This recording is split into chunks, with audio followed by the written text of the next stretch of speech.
de Rois 6, versets 8 à 17. Nous allons finir là la lecture. Le roi de Syrie était en guerre avec Israël, et dans un conseil qu'il tint avec ses serviteurs, il dit: mon camp sera dans un tel lieu. Et l'homme de Dieu fit dire au roi d'Israël: garde-toi de passer dans ce lieu, car les Syriens y descendent. Et le roi d'Israël envoya des gens pour s'y tenir en observation vers le lieu que lui avait mentionné et signalé l'homme de Dieu. Cela arriva non pas une fois ni deux fois. Le roi de Syrie en eut le cœur agité. Il appela ses serviteurs et leur dit: ne voulez-vous pas me déclarer lequel de vous est pour le roi d'Israël?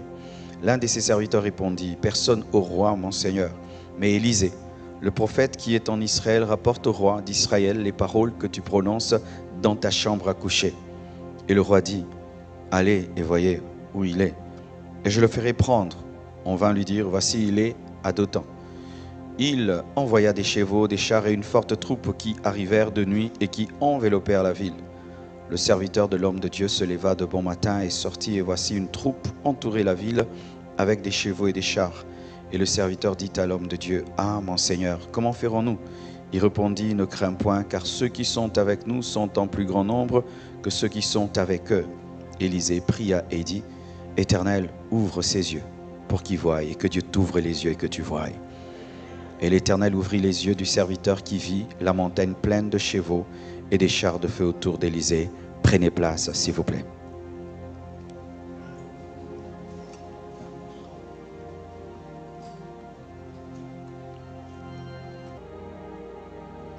Et lorsque nous lisons Apocalypse 12, versets 7 à 9, nous voyons un combat spirituel entre l'archange Michael et ses anges et le dragon Satan.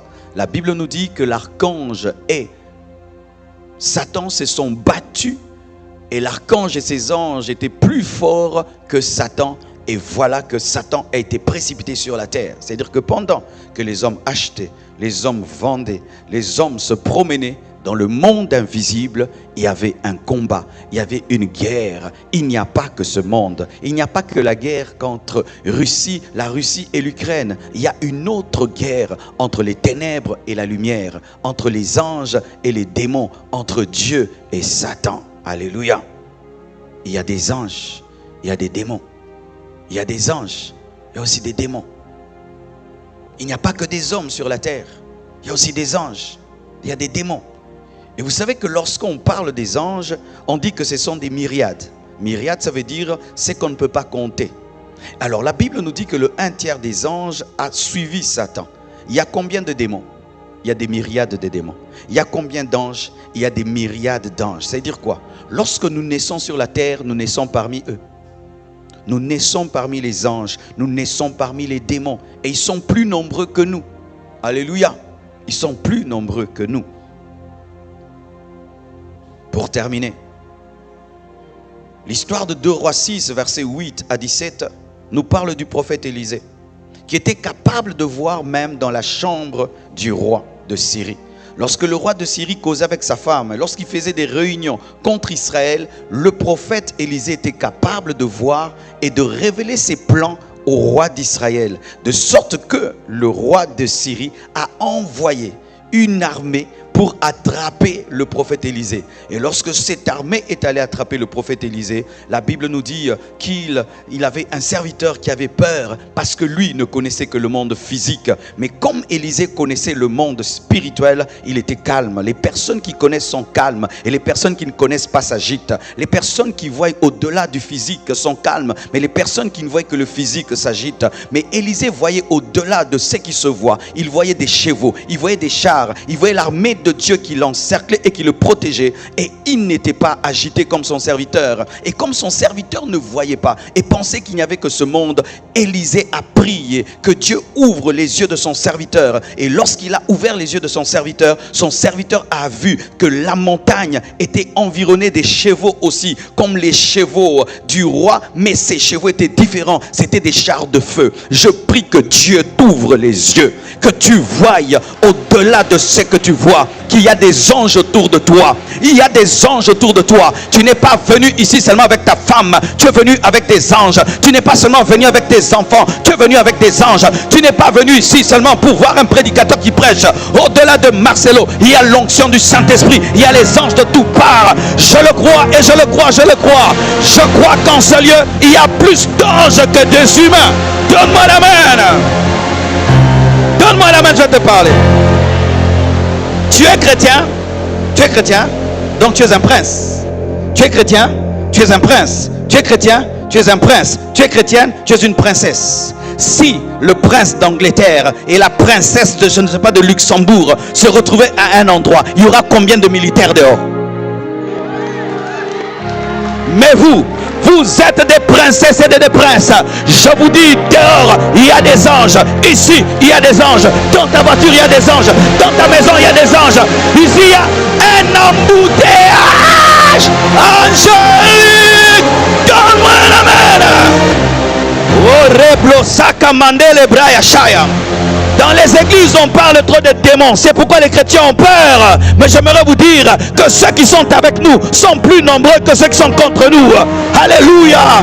La Bible nous dit que ceux qui étaient avec Élisée étaient plus nombreux que ceux qui étaient contre Élisée.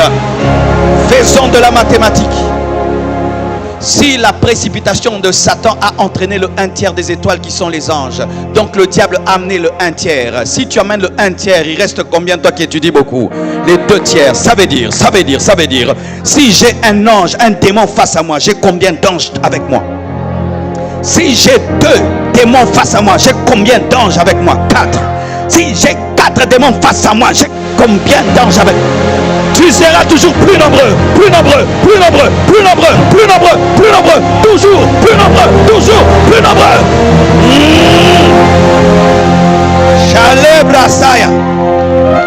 Nous ne sommes pas seulement forts parce que nous sommes nombreux, nous sommes aussi forts parce que nous sommes forts. Pourquoi? Parce que le diable, en se rébellant contre Dieu, même si Dieu lui a laissé la force, il ne lui a pas laissé toute la force. La preuve, lorsque tu lis le livre d'Apocalypse, vous savez comment le diable finira? Je peux vous raconter la vie de Satan.